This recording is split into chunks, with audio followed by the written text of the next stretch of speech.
Om Shanti. Day 4 में आपका स्वागत है। ब्रह्मचर्य व्रत का पाठ। तो खासकर जब हमने लास्ट टाइम बात करी तो हमने देखा कि कैसे शास्त्र मत और महात्मा गांधी ने भी ब्रह्मचर्य की महिमा करी। फिर कई लोग शास्त्र की ही दुहाई देते हैं और ऐसे बोलते हैं कि उसी में गृहस्थ आश्रम को फॉलो करने के लिए लिखा हो। तो वास्तव में शास्त्र में इस बारे में क्या कहते हैं?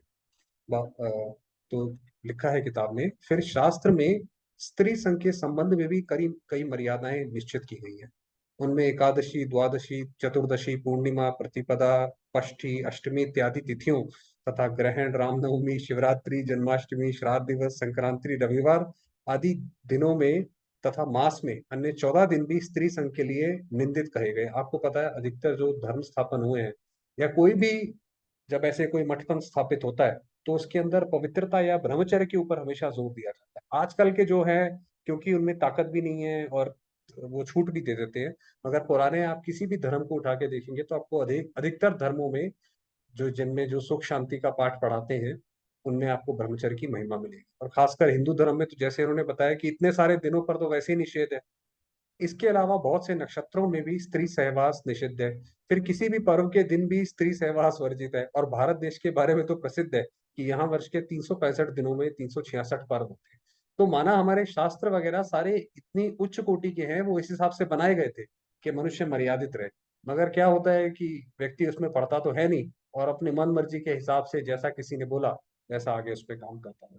तो माना अगर कोई ये बोलता है कि हम शास्त्रवादी हैं तो उसको इस इन धर्मों पर चलना तो अनिवार्य है। गोया वर्ष में शायद ही कोई ऐसा दिन ऐसा रह जाता होगा जब कोई ऐसा पर्व, ऐसा नक्षत्र, ऐसा वार, ऐसी तिथि या रजो दर्शन काल में से कोई ना कोई ऐसा कारण ना होता हो जिसके कारण मनुष्य को पवित्र बनकर रहने के लिए ना कहा गया। गोया शास्त्र ने तो कामी मनुष्यों को ग्रस्त में काम बोध की छूट देकर तत्क्षण ही उन्हें कुछ ऐसे विधान और निषेध बता दिए हैं जिससे कि मनुष्य को बहुत मुश्किल से ही वर्ष में किसी दिन वासना भोग की छूट मिल सकती है। तो खुद शास्त्रों में ही इस तरीके से उन्होंने गठित किया था। मगर जैसे जैसे मनुष्य पतित होता चला गया वो सारे अपने नियमों में ढिलाई करता जाता है। फिर याद रखिए, ये छूट भी द्वापर युग और कलयुग के नर नारियों के लिए है जो आजीवन पवित्र रहने का व्रत निभाने की हिम्मत नहीं रखते हैं। ये भी सेकंड क्लास में आता है। फिर कई कई भाई बहनों का सवाल ये होता है कि हम राजयोग तो करें, उसमें ब्रह्मचर्य कितना अनिवार्य है? तो उसके लिए बोला गया, ध्यान देने के योग्य एक बात यह भी है कि इस काली काल में भी जो भी लोग ईश्वर अनुभूति के अभिलाषी हैं, माना ईश्वर की अनुभूति करना चाहते हैं, उनके लिए चाहे वह ग्रस्त क्यों ना हो, ब्रह्मचर्य व्रत का पालन अनिवार्य है। कि योग में कोई बोले कि हमें ब्रह्मचर्य पालन नहीं करना, ये तो बिल्कुल विरोधास्पद बात है, कि विपरीतार्थक बात है ये तो। श्रीमद् भागवत गीता में कई बार ऐसा उल्लेख आया। उदाहरण के तौर पर गीता में वचन है, यत् इच्छन्तो ब्रह्मचर्य चरंती, अर्थात प्रभु मिलन की इच्छा वाले लोग ब्रह्मचर्य का पालन करते हैं। गीता में काम को कहीं ज्ञानी मनुष्य का महावैरी कहा गया है, तो कहीं नरक का द्वार, कहीं काम को आसुरी लक्षण बताया है, तो कहीं इसे ज्ञान रूपी तलवार से मारने की सम्मति दी। तो जब जिस शास्त्र को, जिस धर्म को हम मानते हैं, जिस धर्म में हम हैं, अगर उसके शास्त्र में ये बात लिखी है और हम वो मानते नहीं है तो इसका मतलब धर्म को ही नहीं मानते। सिर्फ हाथ जोड़ने से वो उससे क्या फायदा? उससे तो समाज में कोई उत्थान होता नहीं है। पतंजलि के राजयोग शास्त्र में भी योगी के लिए यम नियमों का पालन आवश्यक बताते हुए ब्रह्मचर्य का उल्लेख नियमों के अंतर्गत ना करके यम के अंतर्गत किया, जिसका अभिप्राय ये होता है कि इसका पालन ना करना पाप है, ये यम नियम है, माना ये तो अनिवार्य है। और ये मन की पवित्रता, स्थिरता एवं योगाभ्यास के लिए परम आवश्यक है। क्योंकि योग में तो सबसे बड़ी बात है कंसंट्रेशन, जो एकाग्रता की शक्ति होती है वो आती ही इससे है। अगर यही नहीं है तो फिर तो आप योग जितना मर्जी लगाते रहे, वो योग योग थोड़ी होगा, वो तो युद्ध होगा। शास्त्रों में ये भी लिखा है कि प्रजापिता ब्रह्मा ने इंद्र द्वारा ब्रह्मचर्य को बहुत लंबे काल तक पालन करने के बाद ही ईश्वरीय ज्ञान का अधिकारी बना। अतः सपत्निक जीवन व्यतीत करने वाले भी जो लोग ईश्वरीय ज्ञान के अभिलाषी एवं योग के इच्छुक हैं, उन्हें ग्रस्त में न केवल ब्रह्मचर्य पालन करने की छूट या सम्मति है बल्कि परम आज्ञा है। ये जैसे कि जो भगवान को मानते हैं, ये तो भगवान भगवान को तो मानते हैं, भगवान की भी तो माननी चाहिए ना। तो भगवान ने जब बोला कि ऐसे पालन करना चाहिए और वो पालन करते नहीं है तो आस्तिक नहीं कहलाना चाहिए अपने आप को। यह आश्चर्य की बात नहीं है, स्वाभाविक है। क्योंकि ज्ञानवान एवं योग युक्त व्यक्ति तो आत्मदृष्टा होते हैं, उनकी देह दृष्टि नहीं रहती, वह ईश्वरीय आनंद के पिपासु होते हैं। कि उन्हें वो ईश्वरीय आनंद चाहिए, उन्हें काम रूप हलाहल में रंच मात्र भी रुचि नहीं। विवाह का निषेध शास्त्रों में, क्योंकि कई लोग ये कहते हैं कि भाई ब्रह्मा कुमारी इसमें ये लोग शादी के लिए मना करते हैं, भाई बहन बनाते हैं, उसके लिए शास्त्रों में क्या लिखा है? शास्त्रों में तो विवाह के लिए भी बहुत से नियम है। उदाहरण के तौर पर उनमें लिखा है, यदि कोई मनुष्य धन के लोभ से अपनी कन्या किसी नीच को, वृद्ध नर को, या कुरूप को, या खराब चरित्र वाले मनुष्य को देता है, तो वह मरने के बाद प्रेत बनेगा। ये रेफरेंसेस भी हैं, ये नीचे इन्होंने दे रखे हैं। अब आप ही बताइए, आज कौन से ऐसे माता पिता, संरक्षक व अभिभावक हैं, जो कौन ऐसी कन्या या ऐसे बालक है जिसे धन की लिप्सा नहीं रहती। आज तो पुत्र वालों की ओर से सगाई निश्चित करने से पहले ही दहेज में स्कूटर, टीवी, बैंक बैलेंस इत्यादि तय कर लिए जाते हैं। और कई कन्याओं के माता पिता भी लड़के के नाम कितना बैंक बैलेंस है, उसके पास कार है या नहीं है, इस प्रकार की बातों की छानबीन कर लेते हैं। तो ये तो, यही तो घोर कलयुग आना होता है कि शास्त्रों में लिखा है कुछ, फॉलो करते हैं कुछ। इसीलिए जब शादी भी होती है तो जो पंडित है वो मंत्र पढ़ता है, उसको भी कहते हैं भाई जल्दी जल्दी पढ़ो। उसने क्या पढ़ा हमें नहीं पता, शायद उसे भी नहीं पता। और तो ऐसे मंत्र का उच्चारने का क्या फिर मूल्य रह गया? शास्त्रों में तो इस प्रकार के विवाह को, जिसमें धन, द्रव्य इत्यादि का लालच किया जाए और शील इत्यादि ना देखा जाए, आसुरी विवाह का। मालूम रहे कि शास्त्र में 8 प्रकार के विवाह का वर्णन है, जिनमें सर्वोत्तम ब्रह्मा विवाह है, ब्राह्म विवाह है। यह विवाह आज के विवाह से सर्वथा भिन्न है।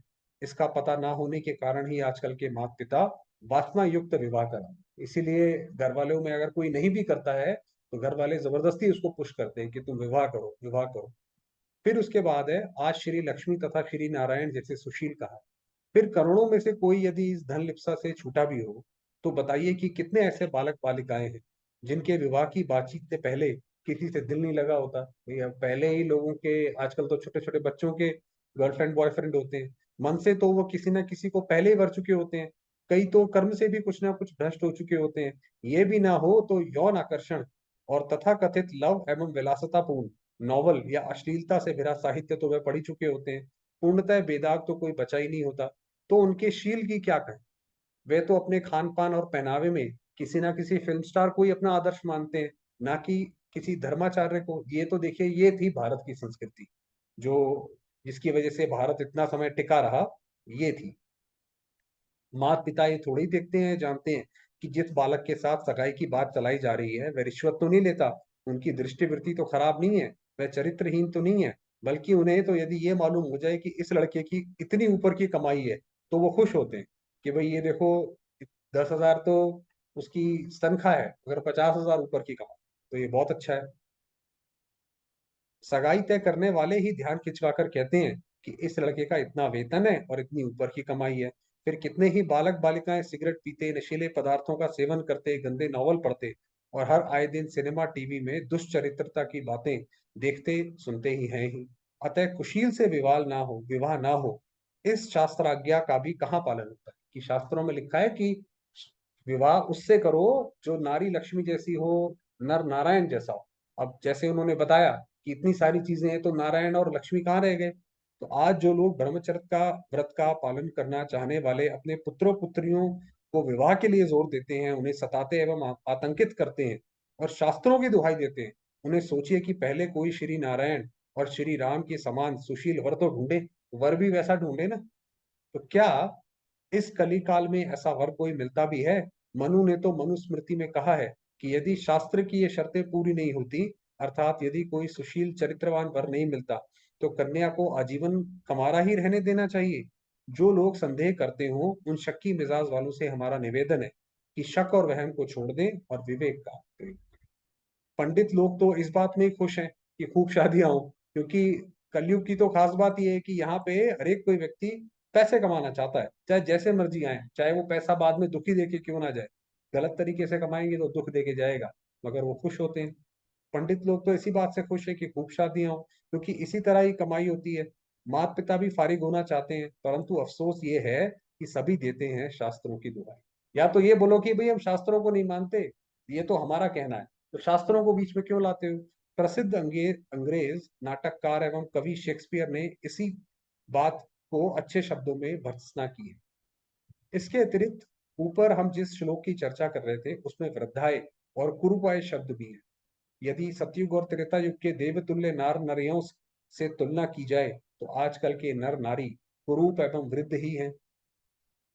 कमरें झुकी हुई, आंखें अंदर को धसी हुई, या तो कमजोर, चेहरे तेज और ओज से रहित व पीले व हरे रहे हुए, किसी को कब्ज, किसी को सिर की दर्द, किसी का दांत टूटा हुआ, किसी ने चश्मा लगाया हुआ, किसी का ब्लड प्रेशर, किसी को श्वास रोग, चमड़ी रोग, स्वप्न विकार लगे ही हुए हैं। सारे शरीर पर कितने तो घाव और चोटों के निशान हैं और हर आए दिन कुछ ना कुछ होता ही रहता है।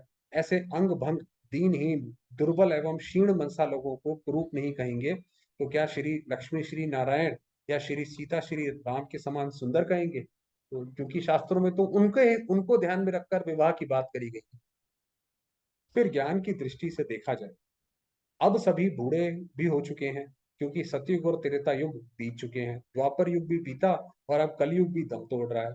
तो आज जब ना घी मिलता है, ना तेल, ना गेहूं, ना चीनी, ना दूध, ना पानी, तो शादीशुदा शादी शादी धुन लगाना तो आंख पर पट्टी बांधना। दुनिया दिन पे दिन खराब होती जाती है, समाज और खराब होता जाता है, दुनिया में बीमारियां बढ़ती जाती हैं और शादी शादी की धुन लोग लगाते हैं। तो आज जो लोग शास्त्रों के हवाले देकर वासना भोगार्थ शादी के लिए बालक बालिकाओं को बाध्य करते हैं और फिर व्रत की इच्छा प्रकट कर उन्हें आतंकित करते हैं, वे भला सोचें कि आज शास्त्र मत के अनुकूल वर वधु हैं का।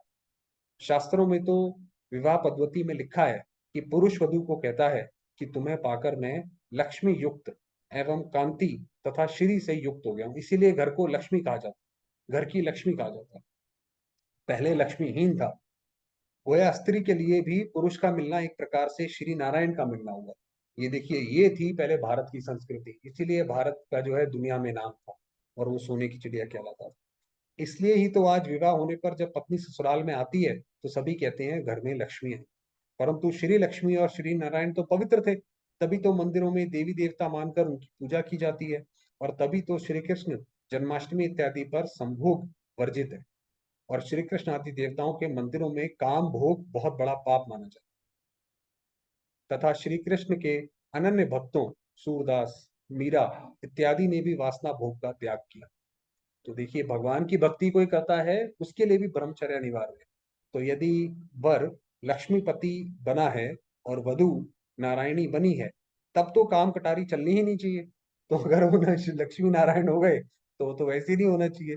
परंतु इन सभी ज्ञान रहस्यों को ना जानने के कारण ही कुक्कड़ ज्ञानी लोग, कुक्कड़ ज्ञानी जिन्हें ज्ञान का कुछ नहीं आता पता, बस जी अपनी बात सिद्ध करने के लिए यहाँ से वहां से कुछ भी बात बोल दिया, दूसरों को शास्त्रों की कुकड़ू कू तो सुनाते हैं परंतु बैठे रहते हैं गोबर एवं विष्ठा। ये उन्होंने कि खुद तो कहीं पे भी बैठ के कुछ भी ज्ञान सुना रहे हैं, कुक्कड़ ज्ञानी। ग्रंथों में ब्रह्मचर्य की महिमा और काम की देखने की बात तो ये है, ग्रंथों एवं शास्त्रों में तो ब्रह्मचार्य की भूरी भूरी महिमा है। वाग्भट ने कहा है कि इसके नाश से निश्चय ही मनुष्य का नाश है, क्योंकि यही तो जीवन का आधार है। इसी प्रकार शिव संहिता में लिखा है, बिंदुपात से ही मृत्यु है और इस बिंदु की ही धारणा में जीवन है, इसलिए अति प्रयत्न पूर्वक बिंदु धारण करना चाहिए। तो जबकि ब्रह्मचर्य को जीवन और काम को मृत्यु तक कह दिया गया है, तब फिर शास्त्रों की दुहाई देने की क्या बात रही। परंतु आश्चर्य है कि फिर भी लोग कहते हैं कि तब गृहस्थ किया ही क्यों जाए और गृहस्थ आश्रम उत्तम क्यों माना गया। तो उन्हें मालूम होना चाहिए कि शास्त्रों में स्त्री को सहधर्मिणी कहा गया। उन्होंने कहा ठीक है, फिर उनकी एक बात आती है दुनिया की कि भाई गृहस्थ आश्रम को उत्तम क्यों माना जाता है ना, कि जब काम विकार भी नहीं है तो फिर उत्तम किस बात का। तो उसका आंसर है कि स्त्री को सहधर्मिणी कहा गया है। भाव यह है कि पुरुष धर्म पालन में, ना कि धर्म भ्रष्ट होने के लिए, उसे सहायक के रूप में अपनाता है कि चलो हम दोनों मिलकर ये धर्म की पालना करेंगे, और विषय के सामने होते हुए भी विकार से बचे रहने के अभ्यास के लिए भी ग्रस्त करता है। इसलिए शास्त्रों में कई जगह आया है कि हे कल्याणी, हम दोनों रेतः का संयम करेंगे, अर्थात ब्रह्मचर्य का पालन। पुनश्च गृहस्थ को इसलिए भी उच्च कहा गया है कि गृहस्थ अपने लिए स्वयं कमाते हैं, वे सामाजिक कार्य भी करते हैं जिससे अन्न धन सुविधाओं इत्यादि में वृद्धि होकर सभी का भरण पोषण हो। माना गृहस्थ आश्रम का मतलब ये है कि आप समाज की भी पालना, समाज के लिए भी कुछ करो, परंतु इसका अर्थ ये नहीं है कि गृहस्थ में वासना भोग की छूट। यदि ऐसा हो तो ग्रस्त को ग्रस्त धर्म क्यों कहा जाए? फिर धर्म की तो बात ही नहीं रही, जब सब कुछ आपने तोड़ दिया, सारे बांध आपने पार कर लिए, तो फिर तो धर्म की कोई बात ही नहीं रही। तो और गृहस्थ आश्रम की संज्ञा क्यों दी जाए? शास्त्रों में धर्म के जो 10 लक्षण बताए गए हैं, उनमें इंद्रिय निग्रह भी सम्मिलित है। और मनु की शुचि और दम का अर्थ है मन का वशीभूत होना। शौच तन के अतिरिक्त मन और बुद्धि की भी पवित्रता का वाचक है। और इंद्रिय निग्रह का अर्थ इंद्रियों को वश करने का है। काम विकार अशुचि भी है और मन का परवश होना। माना जो किसी भी तरीके से सबसे ज्यादा जो मन किसी का मैला होता है वो काम विकार से, और उससे परवश भी होता है। अतः गृहस्थ धर्म कहने का आश्रय तो यही हुआ कि ये धर्म पालन ही की सुविधा के लिए किया गया, ना कि धर्म से गिराने के लिए। आश्रम शब्द भी पवित्र स्थान का वाचक है। जबकि ब्रह्मचर्य आश्रम में पवित्रता है, वानप्रस्थ आश्रम में भी और संन्यास आश्रम में भी, तो गृहस्थ आश्रम में वासना भोग की बात कैसे हो सकती है? जब आश्रम नाम जुड़ गया, आश्रम का तो अर्थ ही होता है पवित्रता। भाई यहाँ पे सारे बहुत अच्छी तरह से रहते हैं, कैसे रहते हैं? पवित्र रहते हैं। परंतु जैसे आजकल ब्रह्मचर्य आश्रम में, वानप्रस्थ आश्रम में और संन्यास आश्रम में भी पतन आ गया है, वैसे ही हाल गृहस्थ में भी हो गया है। इसलिए लोगों ने धीरे धीरे ऐसा मान लिया कि गृहस्थ आश्रम में वासना स्वतंत्र है। वास्तव में ये भूल है। गृहस्थ आश्रम की उत्तमता इसी से है कि इसमें मनुष्य काम, क्रोध, लोभ, मोह, अहंकार की उत्पत्ति के कारण सामने होते हुए भी उनसे ऊपर उठा। उसके बाद बोला, फिर विचित्र बात तो ये है कि आज लोग गृहस्थ गृहस्थ की रट तो बहुत लगाते हैं, परंतु वे 50 वर्ष के बाद ना तो वानप्रस्थी बनते हैं, ना यानी वन में जाते हैं पूरी तरह मोह से त्याग हुए, ना सन्यासी। वे 50 वर्ष के बाद भी विकारी गृहस्थी ही बने रहते हैं। उसके बाद भी वो कई लोग तो 50 वर्ष के बाद भी विकार में ही जाते रहते हैं, पुराने पापी हो जाते हैं और नक कटे पंथियों की तरह अपने जैसा ही दूसरों को भी बनाने की फिक्र में रहते हैं। वह सोचते भी नहीं कि आज आश्रमों की व्यवस्था की तो बात ही फीकी हो गई है। आज मनुष्य की 100 वर्ष की आयु ही नहीं रही कि वह वानप्रस्थ और संन्यास आश्रम निभाए। आज तो भारतवासी की औसत आयु ही 40 वर्ष है। तो क्या 10 वर्ष तक ब्रह्मचर्य का पालन, 11 से 20 वर्ष गृहस्थ और 21 से 30 वर्ष वानप्रस्थ और 31 से 40 संन्यास आश्रम निश्चित ना कर लिया जाए? भाई जब आयु कम हो गई तो उसी प्रोपोर्शन में बाकी सब भी कम हो जाना चाहिए। संसार के लिए तो ये हंसी का विषय हो जाएगा। 21 वर्ष के बाद यदि सभी वन में चले जाएं तो सब कार्य धंधे बंद हो जाएंगे और वन ही नगर बन जाएंगे। फिर आज वन बचे ही। चलिए यहीं पे इसको समाप्त करते हैं। ओम शांति। बाकी